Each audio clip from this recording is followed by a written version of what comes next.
Kathy, Danny, Mark, you go to Adam's house and you wait until his mum's out.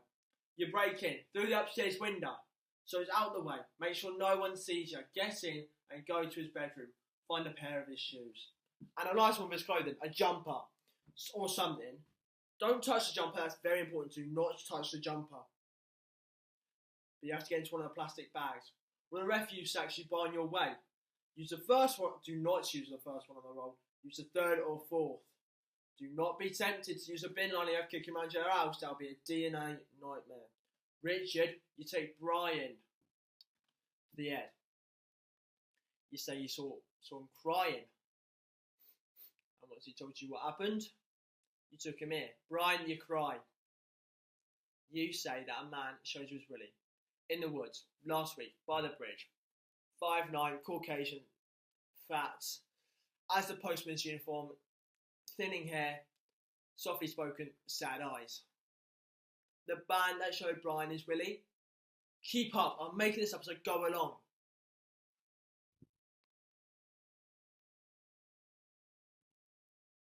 Lou, Danny, Jan. You take his shoes. Lou, you put them on. And you enter from the woods from the south entrance by the Asda. Danny, you enter from the east entrance. With Jan on your back, the weight of you two combined should equal that of one fat postman. You make your way into the woods. Do not put her down unless it's on concrete or a tree trunk. Never when you're walking in the mud. You meet Lou near the bridge. You move around a bit. And then you exit from the south by the Asda. Kathy and Mark, you meet them there. But on your way, you should find a quiet street and wait until it's just you and a man. You walk ahead of the man. When you're far enough ahead, look here upon this picture and upon this. The counterfeit presentment of two brothers. See what grace was seasoned upon this brow, Hyperion's curls. The front of Jove himself, an eye like Mars, to threaten and command. Newly lighted upon a heaven-kissing every god did seem to set his seal to give assurance of a man. This was your husband. Look you now what follows. Here is your husband, like a mildew deer, blasting his wholesome brother. Have you eyes? Could you on this mountain leave to feed a baton on this moor?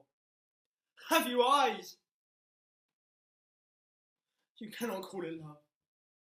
For at your age, the heyday in the blood is timid, it is humble, yet requires some quantity of choice. And what choice was sent from this to this? Sense, sure you have, but else could you not have motion?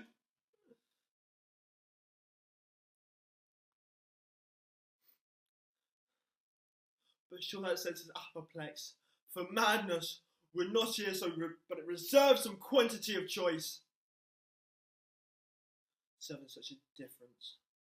What devil was that had cousined you at hidden and blind? Have you eyes?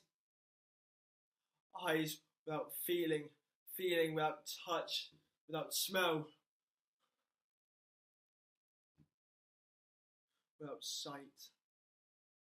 All part of one sickly true sense. Could not so mope! Shame, where is thy blush?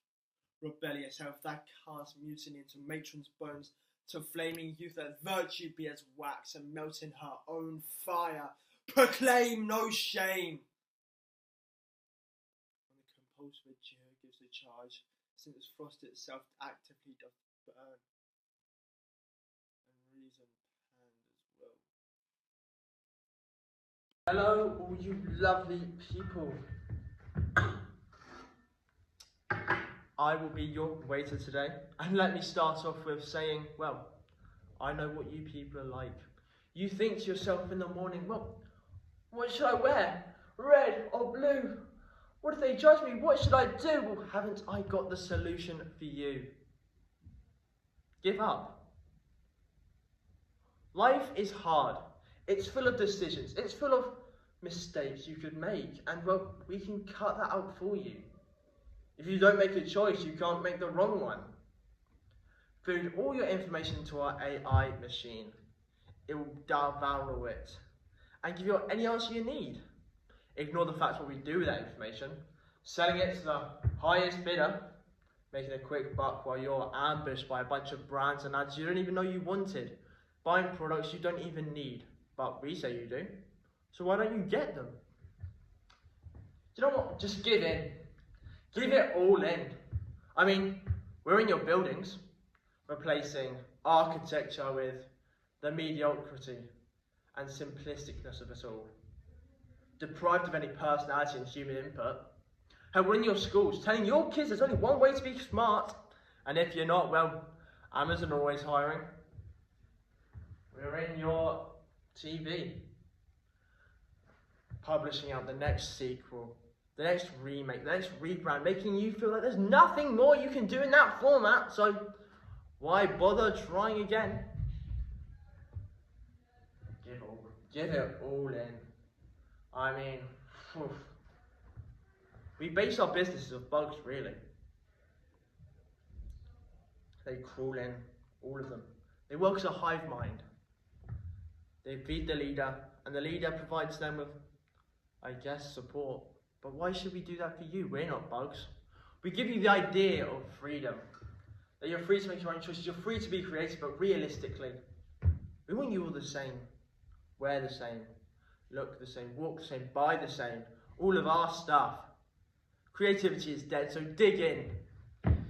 Drink your pride, swallow your ambition, swallow your choices in life, and swallow that personality you have for the simplisticness of mediocrity. It's in your best interest. I changed jobs and cities. I hated holidays and babies. Histories, newspapers, museums and grandmothers. Marriage, movies, spiders, garbage men. English accents, Spain, France, Italy, walnuts and the colour orange. Algebra angered me. Opera sickened me. Charlie Chaplin was a fake, and flowers were for pansies. Peace and happiness to me were a sign of inferiority. Tenets of the weak and addled mind. Yet, as I went on with my alley fights, my suicidal years, my passage through any number of women, it's occurred to me that I was no different to these people. I was the same.